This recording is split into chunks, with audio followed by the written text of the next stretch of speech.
네, 우리에게 주시는 말씀은 신명기 6장 6절에서 9절까지 말씀입니다. 신명기 6장 6절에서 9절까지 말씀입니다.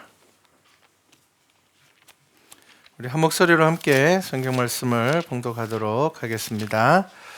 오늘 내가 내게 명하는 말씀을 너는 마음에 새기고 내 자녀에게 부지런히 가르치며 집에 앉았을 때에든지 길을 갈 때에든지 누워있을 때에든지 일어날 때에든지 이 말씀을 강론할 것이며 너는 또 그것을 내 손목에 메어 기호를 삼으며 내 미간에 붙여 표로 삼고 또 내 집 문설주와 바깥문에 기록할지니라. 아멘. 나라가 어수선합니다.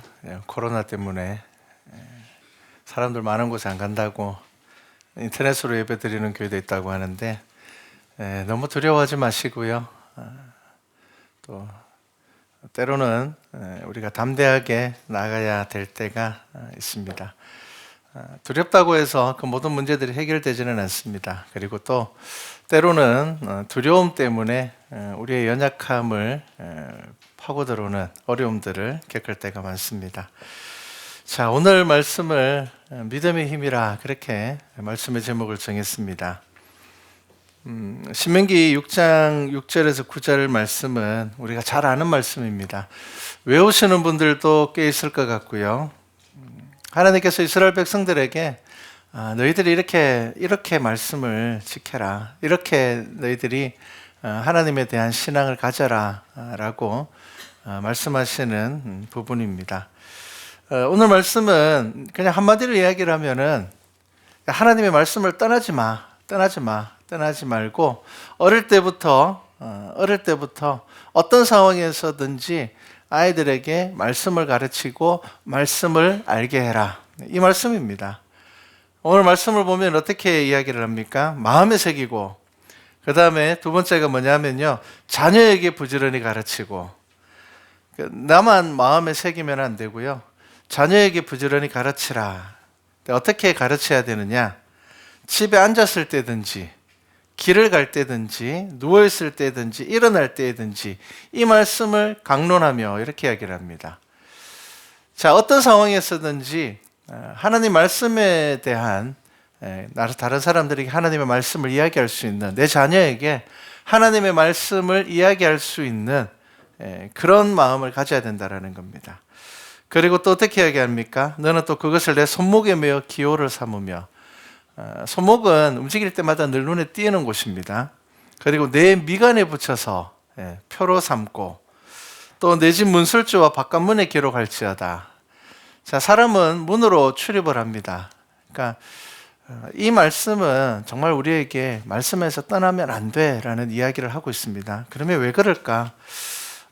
도대체 왜 이렇게까지 우리들에게 철저하게 하나님의 말씀에서 떠나지 않기를 하나님께서는 원하고 계실까? 한번 생각해 봤으면 좋겠습니다. 19세기에 아주 유명한 이 학자들이 있습니다. 생물학자들이 있는데 우리가 잘 아는 사람은 파스테르입니다. 우유 이름으로도 나와서 아마 익숙할 겁니다. 이 파스테르와 함께 코흐라는 학자가 있습니다. 오늘날 대부분의 세균학을 정립한 사람들이 이 두 사람입니다. 근데 이 두 사람이 밝혀낸 게 있는데 뭘 밝혀냈는가 하면은 대부분의 병의 원인은 박테리아 혹은 바이러스가 병의 원인이다 라는 것을 이 두 사람이 밝혀냈습니다. 지금은 우리 당연하죠. 지금은 우리 그냥 아이들도 바이러스 그러면 그게 뭔지 압니다. 그래서 바이러스라는 말 익숙하게 듣고 바이러스를 통해서 병이 전염돼 다 압니다. 근데 그 당시에는 처음 이것이 발표되었을 때는 굉장히 큰 논쟁거리였습니다. 눈에 보이지도 않는 게 어떻게 사람을 병들게 하냐. 그래서 그 당시에 아주 특별한 사건이 하나 있었는데 뭔가 하면요, 절대로 바이러스와 박테리아는 병의 원인이 될 수 없다라고 믿는 학자들이 있었습니다. 아주 철저하게 그럴 리가 없다. 그런데 이제 파스테르와 이 코어 같은 경우에는 아니야, 바이러스와 박테리아가 병을 옮기는 거야. 이렇게 논쟁이 붙었습니다. 근데 그때 가장 심각한 병이 뭐였는가 하면 콜레라였습니다. 그리고 콜레라의 치료제가 없었던 상황입니다. 그래서 콜레라에 걸리면 많은 사람들이 죽었습니다. 생명을 잃었습니다. 막 논쟁을 하고 있는데 절대로 바이러스와 박테리아가 질병의 원인이 될 수 없다라고 믿고 있는 과학자가 그 논쟁 중에 내가 증명해 보이겠다라고 하면서 콜레라가 가득 든 이 물잔을 마셔버렸습니다. 내가 증명하겠다. 어떤 일이 생겼겠습니까? 콜레라 같은 잔을 그냥 마셔버렸습니다. 막 논쟁하다가 열받아가 안 되니까 야, 내가 몸으로 증명해 줄게. 그래서 마셨습니다. 근데 그 사람은 아무런 증상이 없었습니다. 그래서 그때 사람들이 놀라서 곧 죽을 거라고 생각했거든요. 저 사람 곧 죽을 거야. 아니 다른 것도 아니고 콜레라 세균이든 이걸 갖다가 그냥 마셔버렸단 말이에요. 그런데 죽지 않았습니다. 자, 2000년에 발간된 사이언스 잡지에는 그 당시의 사건에 대해서 이렇게 기록을 했습니다. 알 수 없는 이유로 그는 죽지 않았지만 그럼에도 그의 주장은 틀렸다. 이렇게 기록을 했습니다. 이해할 수가 없죠. 분명히 죽어야 되는데 안 죽었어요. 콜레라 균이 가득 든 것을 한 잔을 다 들이켜버렸는데도 이 사람은 콜레라에 걸리지 않았습니다. 그래서 사람들은 놀랐습니다. 왜 어떻게 저럴 수가 있지? 그런데 여러분 성경에 보면 비슷한 이야기가 있습니다. 마가복음 16장 18절에 보면 예수님께서 승천하시기 전에 제자들에게 하신 말씀입니다. 너희가 뱀을 집어도 되고 무슨 독을 마셔도 해를 받지 아니하고 병든 사람에게 손을 얹은즉 나을 것이다. 예수님께서는 우리에게 그런 말씀을 하셨어요. 그리고 그것이 바로 믿음이라 그렇게 이야기를 했습니다. 어떤 믿음이라고요? 너희가 겨자씨만한 믿음이라도 있다라면은 이 모든 일들을 할 수 있을 것이다. 그렇게 이야기를 했습니다. 여러분, 하나님은 저와 여러분을 특별하게 만드셨습니다. 하나님은 인간에게 믿음을 통한 특별한 은혜를 분명히 허락하여 주셨습니다. 의학이라고 할 만한 것이 없었던 시대에도 인간은 질병을 이겨내고 살아남았습니다. 그리고 인류 역사에는 도저히 살아남을 수 없는 질병이 창궐하던 시대에도 어쩐지 살아남는 사람들이 있었습니다. 의학은 그것에 대한 답을 제시해 주지 못하고 있습니다. 그런데 여러분, 성경은 그것에 대한 답을 제시하고 있습니다. 하나님은 인간을 창조하실 때에 믿음이 삶의 중요한 역할들을 할 수 있도록 만드셨습니다. 그래서 하나님은 인간을 만드실 때에 다른 동물들과 다르게 아주 특별하게 창조하였다. 하나님의 형상대로 만들었다. 그렇게 이야기를 합니다. 그리고 우리가 읽고 있는 이 성경의 많은 부분은 믿음에 대해서 이야기를 하고 있습니다. 그런데 여러분, 그 믿음은 어떤 믿음입니까? 우리는 요즘은 이제 성경을 읽으면 야, 어떻게 이런 일이 있을 수가 있을까? 모세가 홍해를 갈랐다 그러면 야, 어떻게 그런 일이 있을 수가 있을까? 오늘날 많은 크리스찬들은 예수님의 가르침, 성경에 나와 있는 잠언의 좋은 말씀이나 시편의 좋은 말씀이나 아름다운 글귀들이나 혹은 예수님께서 우리에게 가르쳐 주신 산상수훈의 말씀이나 이런 말씀들은 야, 정말 좋은 말씀이야 라고 이야기를 하면서 성경의 믿음으로 인하여서 일어난 많은 일들에 대하여서는 어쩐지 관심을 가지지 않는다라는 것입니다. 기독교 선교의 역사 안에는 알 수 없는 기적들이 굉장히 많았습니다. 여러분, 2000년이라는 시간 동안 그 수많은 박해 가운데서도 교회가 죽지 않고 사라지지 않고 오늘날 우리에게까지 이어져 온 것은 무엇이라고 생각을 합니까? 그거 바로 믿음의 힘이었습니다. 이 믿음의 힘은 과학적인 그 안에서 해석되고 이해되어지는 것이 아니라 한마디로 이야기를 하면은 기적이었습니다. 선교사님들의 이 2000년의 선교 역사 가운데 보면요, 정말 특별한 일들이 많습니다. 성경에도 그런 기록들이 출발을 합니다. 사도 바울이 독사에 물려도 죽지 않았습니다. 당연히 죽을 거라고 생각했는데 죽지 않았습니다. 어떤 지역에서는 선교사님이 아무리 복음을 전해도 전도가 안 됐습니다. 그런데 어느 날 갑자기 사람들이 교회를 찾아오기 시작했습니다. 그래서 선교사님 도대체 이게 무슨 일일까? 나중에 알고 보니까 이 이제 아마존 깊은 곳에 들어간 선교사님이 복음을 전하니까 이 선교사님을 죽이려고 선교사님 음식에 독을 탔는데 선교사님이 죽지 않은 거예요. 그러니까 사람들이 스스로 교회로 나오게 된 겁니다. 그래서 선교사님은 이 사람들이 왜 나오는지 몰랐어요. 이 사람들이 아무리 전도해도 안 나오더니 왜 갑자기 나올까? 나중에 시간이 지나서 확인을 해보니까 몰래 음식에다가 독을 탄 거예요. 죽을 만큼의 독을. 근데 안 죽은 거예요, 선교사님이. 그러니까 이 사람들이 자발적으로 이거는 뭔가 다르다. 이거 분명히 뭔가 있는 것 같아. 그래서 복음이 전해지는 기록도 있습니다.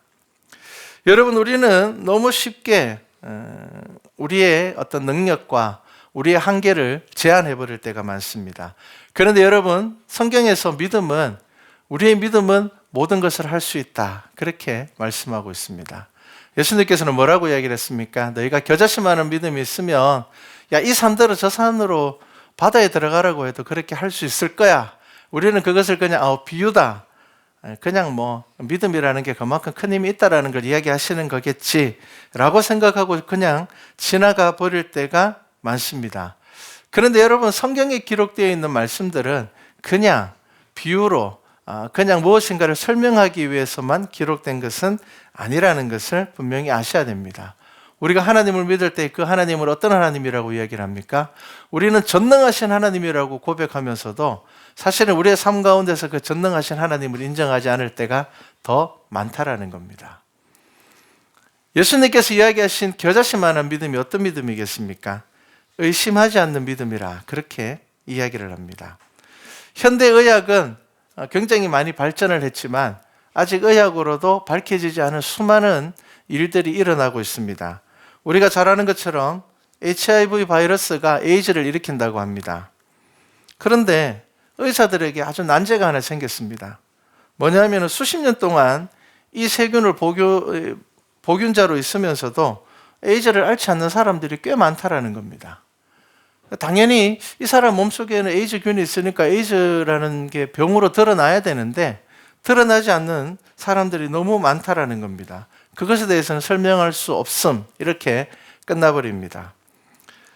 이런 일에 대해서는 그냥 과학대로 무시를 해버립니다. 그런데 우리는 과학에 너무 의존하다 보니 때로는 믿음의 힘을 잃어버릴 때가 많다라는 겁니다. 여러분, 우리는 과학이라는 것이 이루어지고 있는 세상을 살아가고 있지만 저와 여러분이 꼭 기억해야 될 것은 우리의 참된 주인 되신 분, 우리의 생명의 주인 되신 분은 하나님이라는 것입니다.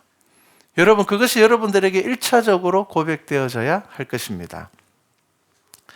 믿음에 있어서 환경이 중요한 것은 아무리 내가 스스로 긍정적이라 하더라도 나의 주변 환경을 통하여서 부정적인 영향이 더 클 경우에는 이 긍정의 힘은 그것을 이겨낼 수 없다라, 그렇게 이야기를 합니다. 그리고 성경에 나오고 있는 온전한 믿음이라는 것은 나의 무의식조차도 하나님을 의심하지 않는 것입니다. 나의 무의식조차도 두려움을 이겨냈을 때에 비로소 우리의 삶 가운데서 믿음이 이루어진다는 것입니다. 여러분, 무의식은 어디에서 나오는 줄 압니까? 환경과 습관에서 나옵니다. 우리가 학습에서 반복해서 얻는 것은 의식입니다. 무의식은 언제 만들어지느냐? 7살 때까지입니다. 길게 잡으면 9살 때까지입니다. 왜 성경에서 자녀 교육에 대해서 그렇게 많이 이야기하고 어린아이가 입을 떼자마자부터 아이에게 말씀을 읽어주고 아이와 함께 예배드리고 아이를 위하여서 기도해 주는 것이 왜 중요한가 하면요, 그때의 믿음이 아이의 삶의 기본이 되기 때문입니다. 그래서 그 아이가 나중에 다른 곳으로 나갔더라도, 잘못된 엇나간 길로 나갔더라도 그 아이들은 다시 돌아올 수 있게 된다는 것입니다. 미국은 지금 마약 때문에 굉장히 큰 어려움을 겪고 있습니다. 그런데 마약 중독에 빠졌던 사람들 중에 다시 정상적인 생활로 돌아오는 사람들의 상당수가 어릴 때 신앙으로 양육된 사람들이랍니다. 어머니의 기도로 자라난 아이들입니다.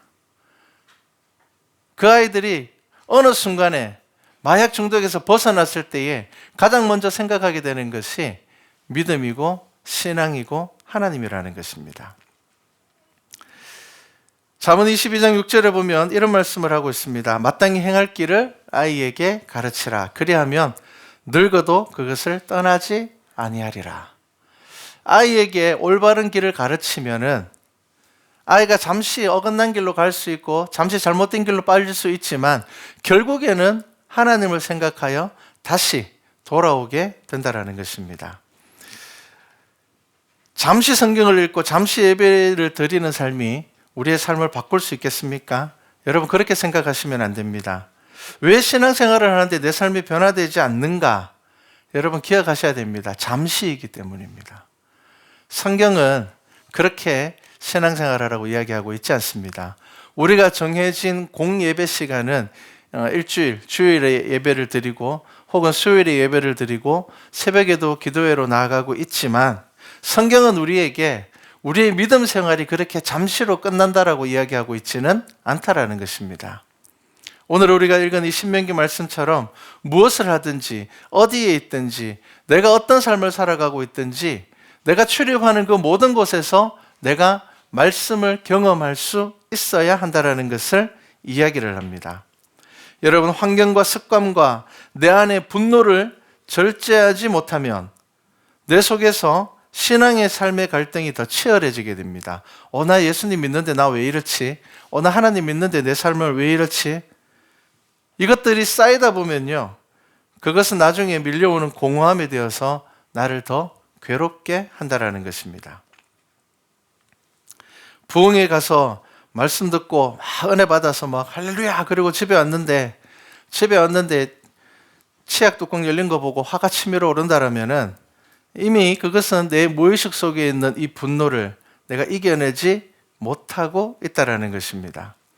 바꿔 이야기를 하면 나의 믿음은 열려있는 치약 뚜껑을 보고도 참지 못하는 믿음이었다라는 것입니다. 이것은 굉장히 중요합니다, 여러분. 왜냐하면 우리는 의식적으로 신앙생활, 의식적으로 말씀을 읽고 물론 중요합니다. 그런데 여러분 우리의 믿음이 무의식 속에서 하나님을 인정하고 하나님을 존중하는 삶이 되어야 한다라는 것입니다. 그래야지 변화될 수 있으며 그래야지 나의 믿음이 온전히 하나님을 바라볼 수 있게 된다라는 겁니다. 극심한 스트레스를 경험한 사람들이 질병에 걸리는 것은 현대의학에서 인정받고 있는 부분입니다. 큰 병이 왔을 때 대부분 사람들은 이 병이 외적인 어떤 환경과 상황과 연관이 있다는 것을 직감합니다. 즉 병을 얻는 것도 치료하는 것도 모두 마음의 영향을 받는다라는 겁니다. 여러분 우리의 마음을 믿음이 지배할 때에, 믿음이 채워져 있을 때에 분명히 믿음은 우리의 삶을 통하여서 역사하게 된다라는 것을 아셔야 됩니다. 여러분 이 정돈된 마음의 방향이 무엇이냐면은 믿음입니다. 내 마음이 정돈되어서 한 방향을 향하고 있을 때에 비로소 이것이 믿음이 되어서 우리의 삶 가운데서 영향력을 드러낸다라는 겁니다. 우리의 마음이 어디를 향하고 있을 때요? 하나님을 향하고 있을 때입니다. 하나님께서 나와 함께 하심이 흔들리지 않는 믿음이 될 때에 새로운 방향으로 나아갈 수 있게 된다라는 겁니다. 그래서 예수님께서는 완전한 믿음을 어떻게 표현하셨습니까? 겨자씨만한 믿음이라고 이야기를 합니다. 겨자씨만큼 작더라도 의심하지 않는 믿음을 가지고 있을 때에 그 믿음이 우리의 삶 가운데서 영향을 일으키고 변화를 일으킨다라는 겁니다. 여러분 기도하면서 여러분 그것이 분명히 이루어질 거라고 확실하게 믿으면서 기도하십니까? 아니면 이루어져도 좋고 잘 되면 좋고 안 돼도 내가 기도한다고 다 이루어지겠나? 여러분 그런 생각으로 우리가 기도를 한다면은 우리의 기도가 조금 바뀌어야 될 것 같습니다. 먼저 온전하게 기도하기를 내가 성령의 이끄심 안에서 내가 의심하지 않고 기도하는 사람이 되게 해주십시오. 그 기도를 먼저 해야 될 것입니다. 쉽게 이야기를 하면은 기도를 위한 기도를 하셔야 될 겁니다. 여러분 그냥 기도는 되면 되고 안 되면 그만이고 알아서 해주십시오. 일단 저는 기도했습니다. 여러분 이것이 기도가 아니라는 겁니다. 무의식은 의식보다 수백 배나 영향을 미친다고 합니다. 의식은 반응하는데 0.2초랍니다. 그런데 무의식은 계산할 수 없을 만큼 빠르다고 합니다. 우리가 종종 그런 거 느끼죠. 내가 몸이 반응하기 전에 내가 생각하기도 전에 몸이 반응하는 경우들이 있습니다. 무의식입니다. 결국은 우리 안에 어떤 무의식이 들어가 있는가? 우리 무의식 안에 하나님을 의지하고 하나님께서 나의 참된 주인이야. 하나님께서 내 삶을 이끌어가고 계셔. 세상에 아무리 큰 어려움이 있더라도 나를 무너뜨릴 수 있는 것은 없어. 하나님만이 나를 이끌어 가시고 하나님만이 나를 변화시키실 수 있고 하나님만이 나를 벌하실 수 있고 하나님만이 나의 모든 것을 결정하실 수 있어 라는 그 믿음이 우리 안에 있을 때에 우리의 믿음은 분명히 우리의 삶 가운데서 영향을 미친다라는 겁니다. 그런데 내가 계속 긍정적인 메시지를 선포하고 하나님께서 나의 참된 주인입니다, 하나님께서 나의 모든 것 되십니다라고 이야기를 하면서도 내 무의식 속에는 나는 어릴 때부터 허약하고 나는 쓸모없는 사람이고 나는 딱히 잘하는 것도 없었고 나는 누군가에게 사랑받은 기억도 없고 나는 안 될 것 같아 라는 그 생각이 우리의 무의식 속에 깔려 있을 때에 우리의 기도는 힘을 발휘하지 못한다라는 것입니다. 왜냐하면 우리는 의심하면서 기도하고 있다라는 것입니다. 겉으로 선포되어지는 긍정이 내 속에 자리 잡고 있는 이 부정을 이기지 못하게 된다라는 겁니다. 여러분, 그래서 하나님께서는 이스라엘 백성들에게 언제부터 신앙교육을 하라고 했는가 하면은 아이들이 말할 때부터, 입술을 열 때부터, 그리고 오늘날 무신론자들, 교회를 무너뜨리려는 자들이 주장하고 있는 것은 뭔 줄 압니까? 아이들이 성인이 될 때까지는 종교교육을 하지 말고 성인이 되면은 자기가 선택하도록 하자. 아주 듣기 좋은 말이죠. 그런데 여러분, 이 속에 그들의 계략이 있는 겁니다. 여러분, 하나님 종교 교육을 시키지 않고 놔두면은 그냥 아주 깨끗한 상태로 그냥 자라나는 겁니까? 아닙니다. 그 안에서 여러 가지 것들을 접하면서 아이들은 하나님이 없다라는 생각을 가지고 자라나게 된다라는 겁니다. 그래서 성경은 자녀에 대하여서 어린아이에 대한 교육을 정확하고 확실하게 하라고 이야기를 하고 있다라는 것입니다. 우울증에 있어서 가짜 약이 상당한 효과를 나타낸다고 합니다. 우울증에 있어서 가짜 약이 제일 많다고 합니다. 이것은 속이는 약이 아니고요, 위약이라고 이야기를 해서 정식적으로 허락된 약이라고 합니다. 미국에서는 초기나 중증의 우울증 환자들에게는 가짜 약을 쓰자라는 공식적인 제안이 제약회사에서 나올 정도로 갑니다. 왜냐하면 마음의 병은 결국은 내 생각이 바뀌면 고쳐질 수 있는 것인데 의지가 약한 사람들은 스스로 이것을 바꿀 수 없다라는 겁니다. 그래서 이 제약회사들이 가장 많이 관심을 가지는 게 뭐냐면 광고랍니다. 광고를 아주 잘 만들면은 원래 실험했던 약보다 훨씬 더 높은 효과를 가진다고 합니다. 이게 무슨 말인가 하면 사람들이 그 약을 믿는다라는 겁니다. 믿게 된다라는 겁니다.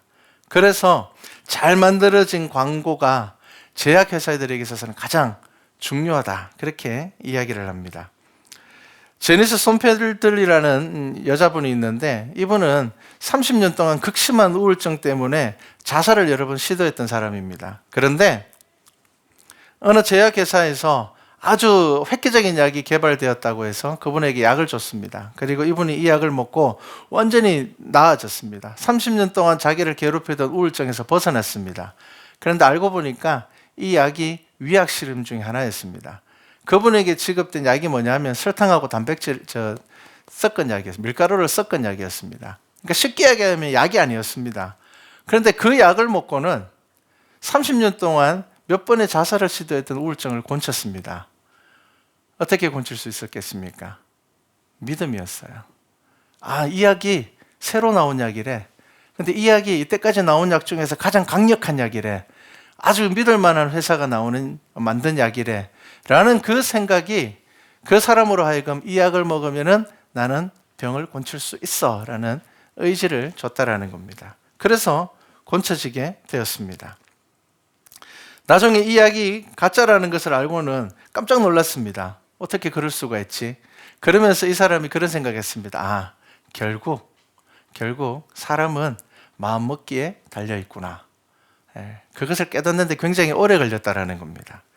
자, 하나님은 우리를 영적인 존재로 지으셨습니다. 여러분, 믿음이라는 것은 허황된 것도 아니고 환상을 쫓는 것도 아니며 가장 확실한 것입니다.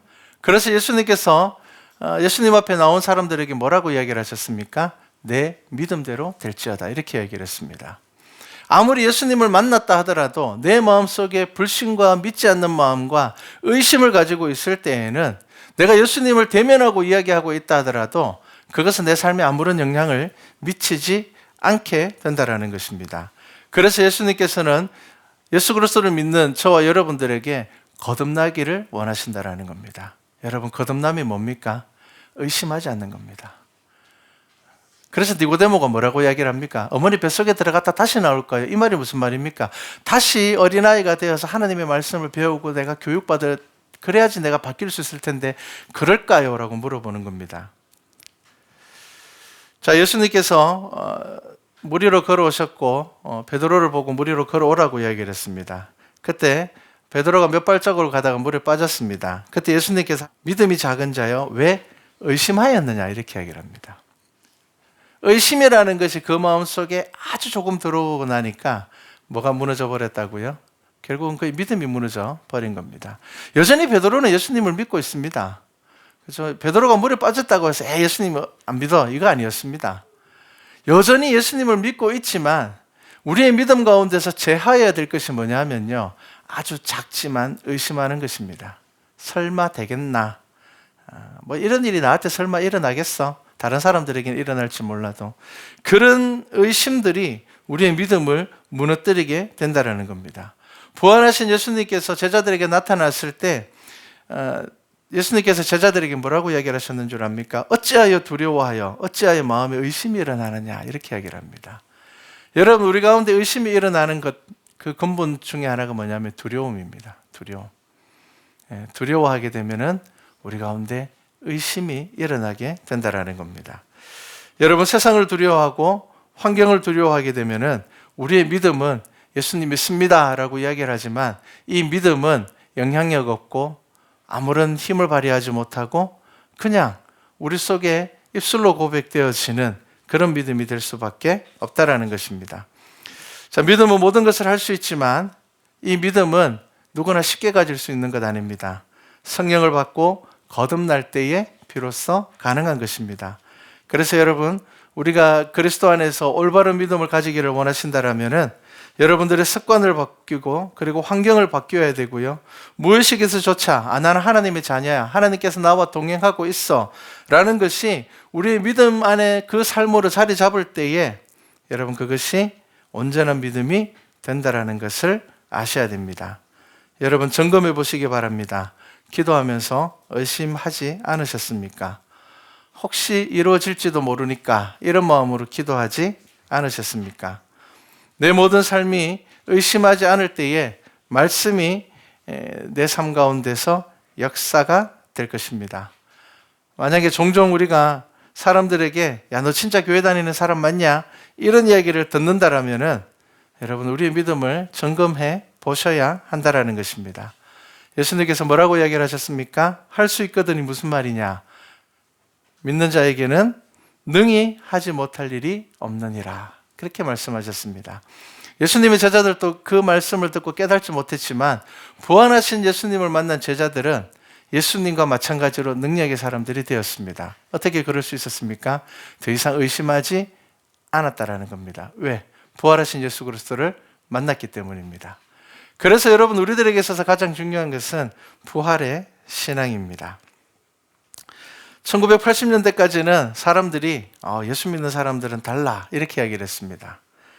1990년대를 지나면서 사람들은 예수 믿는 사람도 뭐 똑같은 사람인데 뭐 이렇게 이야기를 했습니다. 그런데 2000년대를 지나면서 어떤 말을 듣게 됩니까? 예수 믿는 사람들이 더해, 이런 이야기를 우리가 듣게 되었습니다. 왜 그렇습니까? 우리 안에서 믿음이 사라지고 있다는 것입니다. 그냥 교회 다니는 사람입니다. 여러분, 교회 다니는 사람과 믿는 사람은 다르다는 것 아셔야 됩니다. 자, 예수님의 말씀을 기억하십시오. 빛은 숨겨지지도 않고요, 동네를 밝게 하고 그 집을 밝히게 됩니다. 겨자씨만한 믿음을 소유하는 교회가 되기를 소망합니다. 우리 교회가 이 지역에서 숨겨지지 않는 교회가 되기를 바랍니다. 우리가 막 자랑해서 드러나는 교회가 아니라 우리가 그리스도의 빛을 가지고 있음으로 인하여서 숨겨지지 않고 이 지역을 밝히는 교회가 되기를 바라고요. 여러분들의 가정을 밝히는 여러분들의 믿음이 되기를 바랍니다. 하나님의 뜻이 우리 안에 이루어지는 것을 부정적인 생각으로 막지 마시기 바랍니다. 오늘 저녁 예배 말씀이 부정적인 생각에 대한 말씀인데요.